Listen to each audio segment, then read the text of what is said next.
ACL surgery के बाद है ना कुछ नुकसान होते हैं बॉडी के अंदर। कोई भी करे सर्जरी नुकसान तो होता है। क्या नुकसान होता है? पहला नुकसान होता है कि बॉडी रेस्ट पे जाती है। अगर स्क्रू सर्जरी हुई तो 1.5 महीना रेस्ट पे जाएगी, इंटरनल ब्रेस हो थोड़ा कम जाएगी पर जाएगी तो सही रेस्ट पे। दूसरा जो इंजरी हुई वो भी रेस्ट देती है कुछ दिन की। उससे क्या होता है भाई, मांसपेशियाँ कमज़ोर हो जाती है। अब जब मांसपेशियाँ कमज़ोर हो जाती है ऊपर की मसल्स, तो पटेला की ट्रैकिंग खराब हो जाती है। पटेला उठ के नहीं चलता, ये चिपक के चलता है कर कर तो ये पीछे से घिस जाता है। सो अगर हमने अपनी मांसपेशियाँ मजबूत नहीं बनाई सर्जरी के बाद तो पटेला घिस जाएगा पीछे से, हमें आर्थराइटिस। दूसरा बेटा ये मांसपेशियाँ ही हैं जो फ्यूचर में इस घुटने को बचाएगी। कल गिर जाते हो, चोट लग जाती है तो लिगामेंट टूट जाता है, क्योंकि मांसपेशियाँ बचा नहीं पाती। सो अभी सर्जरी के बाद मांसपेशियाँ इतनी कमज़ोर है, कल को गिर गए तो ये मांसपेशियाँ इसको बचाएगी नहीं और नया लिगामेंट फट से टूट जाएगा। सो हमें एडवांस रिहैब करना है ताकि मांसपेशियों में वो शक्ति है कि वो बचा पाए। ये नॉर्मल रिहैब से ऊपर वाला रिहैब है, प्रोटेक्शन रिहैब बोलते हैं इसको, proprioception rehab, agility training. Normal rehab का मतलब है पाँव मुड़ गया, पाँव सीधा हो गया, हम चलने लग गए, थोड़ा बहुत स्क्वाट मार ली।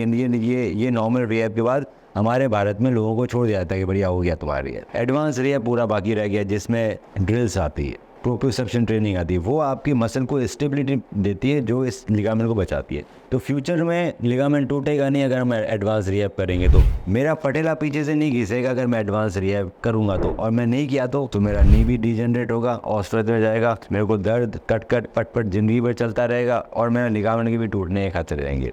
दूसरा, हमारे नए लिगामेंट बनाए टेंडन से, उसमें ना नर्व एंडिंग है ना ब्लड वेसल है। नर्व्स कौन सी होती है? उसमें प्रोप्रियोसेप्शन नर्व एंडिंग जो मुझे सेंस देती है स्पेस का। आंखें बंद करके मैं हाथ पैर घुमा रहा हूँ, मुझे मालूम है मेरा हाथ पैर कहाँ जा रहा है, तभी मेरा ब्रेन इसको बचा पा रहा है ना। मैं पीछे जा रहा हूँ, अभी और पीछे मत जाओ, पता नहीं क्या है, मैं वापस ले आया, तो मेरा ब्रेन बचाता है, सेंस करता है कि मेरी बॉडी कहाँ जा रही है, भले मैं देख नहीं रहा हूँ। ACL में वो नर्व एंडिंग होती है जो ब्रेन को फीडबैक लूप भेजती है, भैया कहाँ जा रहा है घुटना, खेल रहा है, भाग रहा है। सो मसल उस तरह से एक्ट करती है, उसको बचा के रखती है। वो बेटा आप में है नहीं अभी। क्यों नहीं है? क्योंकि हमने एडवांस रिहैब नहीं किया। जैसे ही हम एडवांस रिहैब करेंगे, प्रोफेशनल ट्रेनिंग, वो फटाफट नर्व एंडिंग आने लग जाएगी, इस पर ग्रो कर जाएगी। तो ये कंप्लीट हुआ ट्रीटमेंट। तो एडवांस रिहैब करने के सेंटर कम है इंडिया में, हमारे पास है। अच्छा, तो हम क्या करेंगे, आपको हर वीक कॉल करेंगे फ़ोन पे। हर वीक बेटा आप कहीं भी पोस्टिंग हो, हर वीक आपको एक्सरसाइज सिखाई जाएगी फ़ोन पे, पूरा एडवांस रिहैब तक। जब आपको टाइम मिलता है 1-2 महीने में एक बार को, जो पास रहते हैं वो हर सप्ताह आ जाते हैं, जो दूर रहते हैं वो महीने में एक बार, 15 दिन में एक बार आते हैं, जो और दूर रहते हैं वो 2 महीने में एक बार आते हैं। जब नहीं आते,